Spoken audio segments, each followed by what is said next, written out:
অদিতি মুন্সি ও দেবরাজ চক্রবর্তীর হয়ে মামলা লড়ছেন কে? প্রাক্তন সিপিএম সাংসদ বিকাশ রঞ্জন ভট্টাচার্য।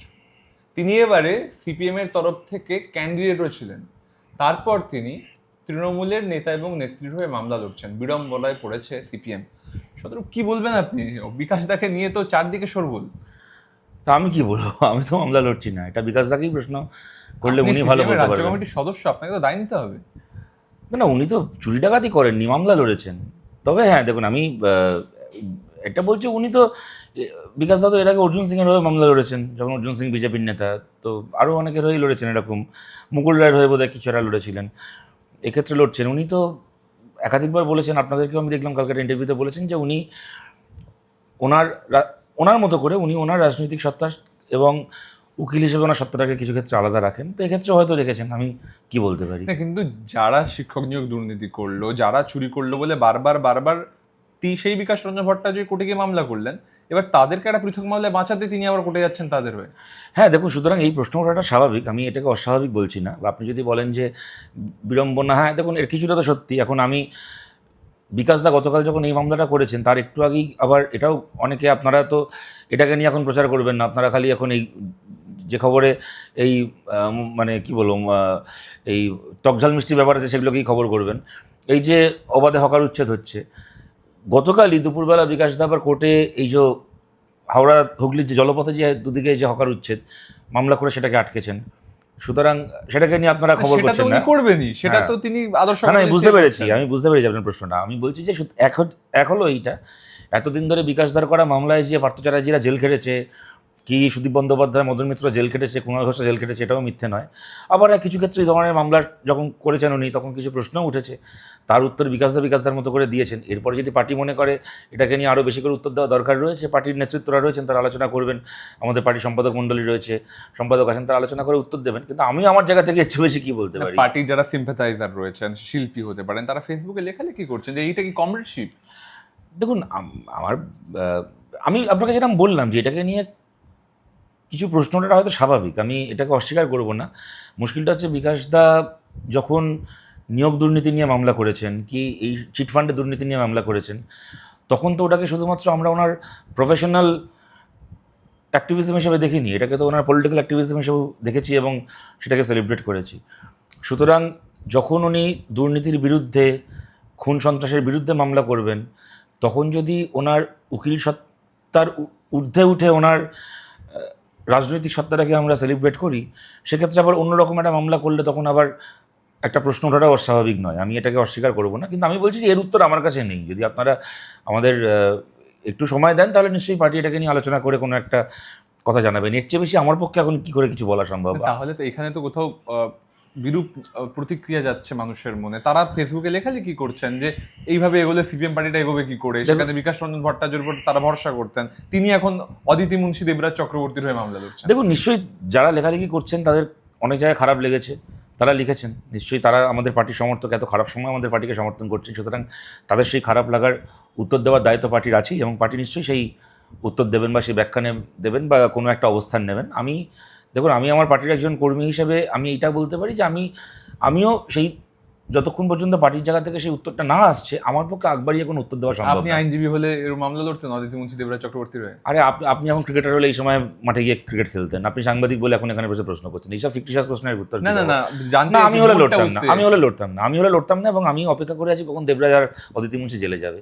শুনুন, এই দেবরাজ চক্রবর্তীর যখন ওই রাজারহাট, নিউ টাউন, দক্ষিণদারি এসব এলাকায় যখন ওর মালিকানা চলে, বাগুইহাটিতে আপনাদের মনে থাকবে বছর 3 আগে দুই যুবককে বাড়ি থেকে তাদের খুঁজে পাওয়া যাচ্ছিল না, কিডন্যাপ করা হয়েছিল, হারিয়ে গেছিলো, পুলিশের গাফিলতি হয়েছিল এবং তারপরে তাদের মৃতদেহ পাওয়া গেল।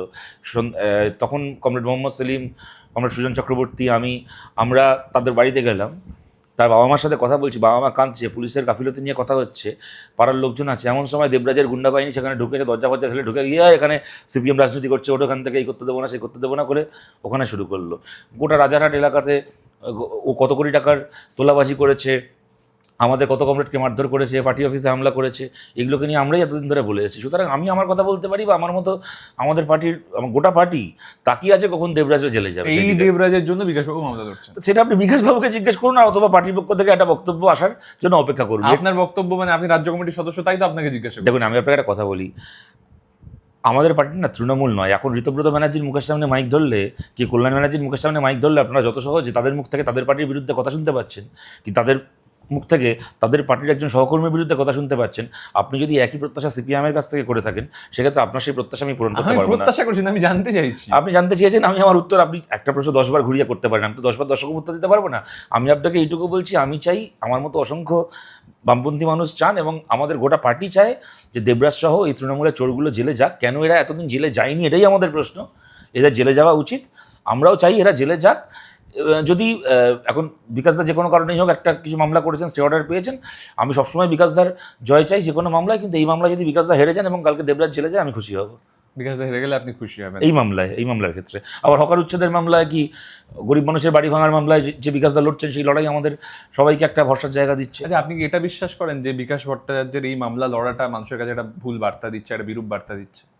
আমি এইটুকু বলতে পারি যে তৃণমূলের নেতারা জেলে না যাক, বা এর আগে যখন এই শিক্ষক নিয়োগ দুর্নীতি নিয়ে প্রশ্ন উঠেছে, তখন সেই সময় আমাদের একাধিক আমাদের বিশেষ করে ছাত্র যুব আন্দোলনের নেতৃত্বরা তারা এটা তখন বলেইছেন যে কিছু প্রশ্ন তো বিকাশদার সাথে আমাদের পার্টির যে সামগ্রিক বক্তব্যের একটা ফারাক তো হয়েছে। যেমন আমি আপনাকে বলছি, আমরা মনে করি যে যত চাকরি বাতিল হয়েছে, এটা আমাদের পার্টির বক্তব্য, এটা আমার ব্যক্তিগত বক্তব্য নয়, যত চাকরি বাতিল হয়েছে তারা প্রত্যেকে দুর্নীতিগ্রস্ত নন।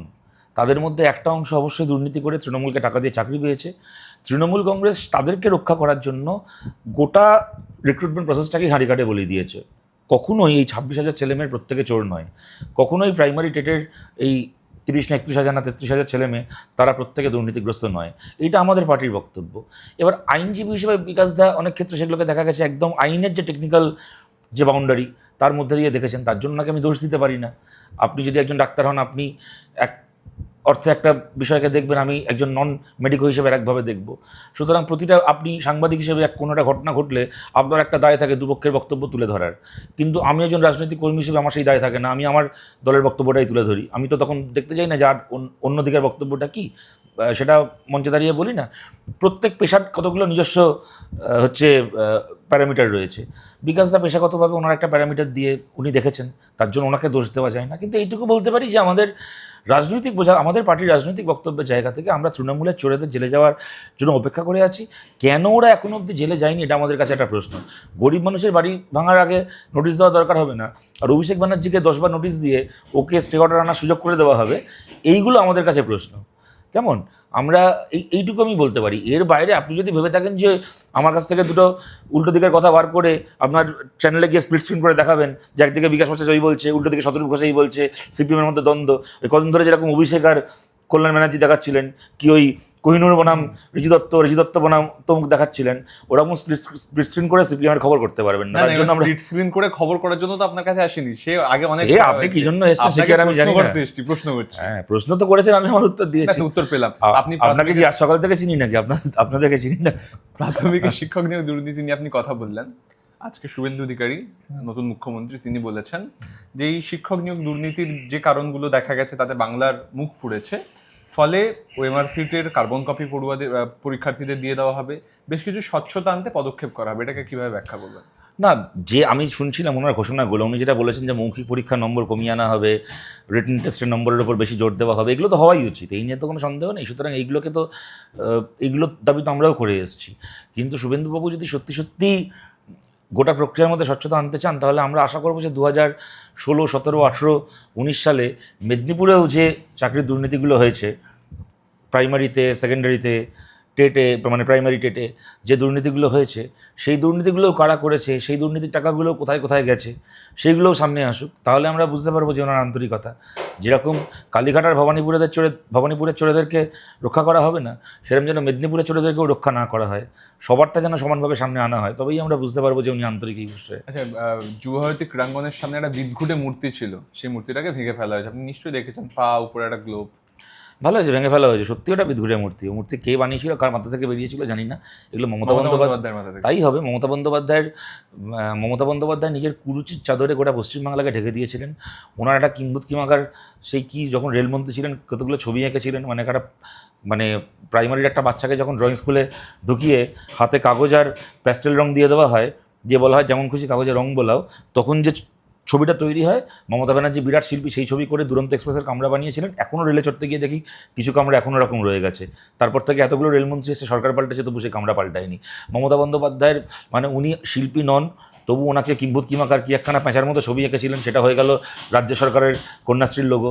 উনি গান গাইতে পারেন না, তবু উনি গান গাইবেন, সেটা আমাদের রাজ্য সরকারের সরকারি প্রোগ্রামে গিয়ে শোনানো হবে। সুতরাং এগুলি যেগুলো করেছেন একটা মানে কিম্ভূত কিমাকার একখানা মূর্তি। খেয়ে দেয়ে কাজ নেই। আমাদের আমাদের এই কলকাতা শহর বা আশপাশের এলাকায় বড় বড় মানে কি বলবো, আপনার মূর্তি ছিল, বড় বড় আর্টিফ্যাক্টস ছিল, সোমনাথরের শিল্পকর্ম, সেটাকে সরিয়ে দিয়ে মমতা বন্দ্যোপাধ্যায়ের একটা বিশ্ববাংলার বজ ঝুলিয়ে দিয়েছিল। সুতরাং এগুলো ভেঙে ফেলাই উচিত। কিন্তু যেটা আক্ষেপের সেটা হচ্ছে যে এইগুলো করতে গিয়ে জনগণ, দেখুন এই মূর্তিটা তৈরি হয়েছিল আমাদের ট্যাক্সের টাকায়, মাঝখান থেকে আমাদের ট্যাক্সের টাকাগুলো দিয়ে স্কুল কলেজ তৈরি হতে পারতো, হাসপাতাল তৈরি হতে পারতো। তার বদলে মমতা বন্দ্যোপাধ্যায়ের এই সমস্ত কিম্ভূত কিমাকার বুদ্ধিতে কিম্ভূত কিমাকার মূর্তি তৈরি হলো। এখন সরকারের টাকায় তৈরি সেই মূর্তি ভাঙা হচ্ছে। মাঝখান থেকে মানুষের টাকাগুলো কী কাজে লাগতে পারতো আর কীভাবে নষ্ট হলো। রাজ্যে একাধিক রেল প্রকল্প আটকে ছিল, সেগুলোতে অনুমোদন দিয়ে দিয়েছেন শুভেন্দু অধিকারী। দিয়েছেন, ভালো কথা। রেল প্রকল্প চালু হলে সবাই ট্রেনে উঠবে, ভালো কথা। আর শেষ প্রশ্ন হচ্ছে, দক্ষিণ দমদম পুরসভার কাউন্সিলরের অস্বাভাবিক মৃত্যু, যেটা জানা যাচ্ছে দেবরাজ চক্রবর্তীর সাথে কোনো যোগাযোগ ছিল, 10 লক্ষ টাকার প্রসঙ্গ উঠে আসছে। কারণ খতিয়ে দেখা উচিত। দেখুন, আমরা অনেক দিন ধরে বলে এসেছিলাম তৃণমূল কংগ্রেসের দুর্নীতির সাম্রাজ্যে এরকম অস্বাভাবিক মৃত্যু অনেকের ঘটতো। আপনারা দেখেছেন হেমতাবাদের বিধায়ক, তিনি নাকি আত্মহত্যা করেছিলেন, অথচ দেখা গেল তার হাত সেই দড়িতে বাধা রয়েছে। বিরোধী পক্ষের বিধায়কদের অস্বাভাবিক মৃত্যু, আত্মহত্যা আমাদের দেখতে হয়েছিল। এই বকটুয়ের মামলায় যে মূল অভিযুক্ত, তার সিবিআই হেফাজতে অস্বাভাবিক মৃত্যু হয়ে গেল। তৃণমূলের যে কিনা মমতা বন্দ্যোপাধ্যায়, অভিষেক বন্দ্যোপাধ্যায়, অনুব্রত মণ্ডলের চুরির প্রাইম উইটনেস ছিল, তার এরকম অস্বাভাবিক মৃত্যু হয়ে গেল। মানে একাধিকবার এরকম খবর এসেছে যে সুদীপ্ত সেনকে জেলের মধ্যে মেরে ফেলার পরিস্থিতি তৈরি হয়েছিল, এবং সুদীপ্ত সেন মারা যাওয়া মানে আমরা জানি যে কত লোকের বেঁচে যাওয়া। সুতরাং তৃণমূল আমলে তো এগুলোই হতো। একদিন এরা এমন পাপ করেছে, এদের পাপের ফলে কত মানুষের অস্বাভাবিক মৃত্যু হয়ে গেছে। আর এখন যখন ওদের হাতে সরকার নেই, তখন ওই কয়েকটা পাপীর এরকমভাবে অস্বাভাবিক মৃত্যু হয়ে যাচ্ছে। কিন্তু আমরা মনে করি তৃণমূল কংগ্রেসের ওই কাউন্সিলর, পঞ্চায়েত মেম্বারের মতো ছোটো ছোটো নাটবল্টুগুলোকে এরকমভাবে পথ থেকে সরিয়ে দিয়ে যেন মূল মাথাগুলো বেঁচে না যায়।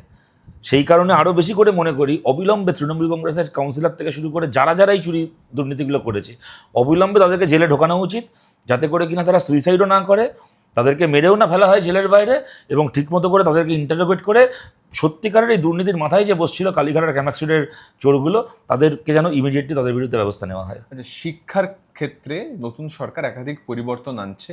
স্কুল ব্যাগের ওজন কমিয়ে দেওয়া হচ্ছে, হোমওয়ার্ক কম করে দেওয়া হচ্ছে, তার সঙ্গে সঙ্গে পরিচালন কমিটিগুলোকে ভেঙে দেওয়া হয়েছে, এখানে নির্বাচিত পরিচালন কমিটি হবে। কি বলবেন? দেখুন, স্কুল ব্যাগের ওজন, হোমওয়ার্ক, আজকের এই ডিজিটাল এডুকেশনের যুগে, বিশেষ করে পোস্ট কোভিড এরাতে যেরকমভাবে স্কুল শিক্ষাটাও কিছুটা ডিজিটাইজড হয়ে গেছে, এগুলো স্বাভাবিক পরিবর্তন, এগুলো সময়ের নিয়ম, এমনি হবেও, তাতে অসুবিধার কিছু নেই। নির্বাচিত পরিচালন সমিতির আমরা সবসময় পক্ষে। শুভেন্দু অধিকারী যখন 10 বছর তৃণমূল সরকারের মন্ত্রী ছিলেন, তখনও আমরা নির্বাচিত পরিচালন সমিতির পক্ষে ছিলাম। শুভেন্দু অধিকারী তখন তৃণমূলের মন্ত্রী হিসেবে পরিচালন সমিতি দখল করার পক্ষে ছিলেন। যাই হোক, আমাদের এগুলোতে নতুন করে কিছু বলার নেই, কিন্তু এইটুকু বলতে পারি যে সত্যিকারের শিক্ষায় সিলেবাস কতটা বিজ্ঞানমনস্ক করা হচ্ছে। আজকে মমতা বন্দ্যোপাধ্যায়ের কবিতা সরিয়ে দিয়ে যদি সিলেবাসে যদি জ্যোতিষচর্চা আর তন্ত্রমন্ত্র সাধনা ঢোকানো হয়, সেইটাকে আমি তো কোনো ইতিবাচক পরিবর্তন বলবো না। ওইটা একটা অন্ধকার ছিল, এখানে আর একটা অন্ধকার হবে। আজকে যদি এই বেচারাম মান্নার জীবনী আর এই মমতা বন্দ্যোপাধ্যায় সিঙ্গুর আন্দোলনের নৈরাজ্য, ওই সমস্ত সরিয়ে সত্যিকারের সিলেবাসের মধ্যে বিজ্ঞানমনস্কতা প্রচার করা হয়, সত্যিকারের সিলেবাসের মধ্যে ভারতের, সেটা নেতাজি সুভাষচন্দ্র বোস হতে পারেন, ভগৎ সিং হতে পারেন, শ্রী চৈতন্যদেব হতে পারেন, মৌলানা আব্দুল কালাম আজাদ হতে পারেন, তাদের জীবনী পড়ানো হয়, যদি রবীন্দ্রনাথ ঠাকুর, নজরুল ইসলামের কবিতা সাহিত্য, তাদের সৃষ্টি, তাদের ফিলোসফিকে প্রচার করা হয়, তাহলে আমি সেগুলোকে শিক্ষার ইতিবাচক পরিবর্তন হিসেবে দেখব।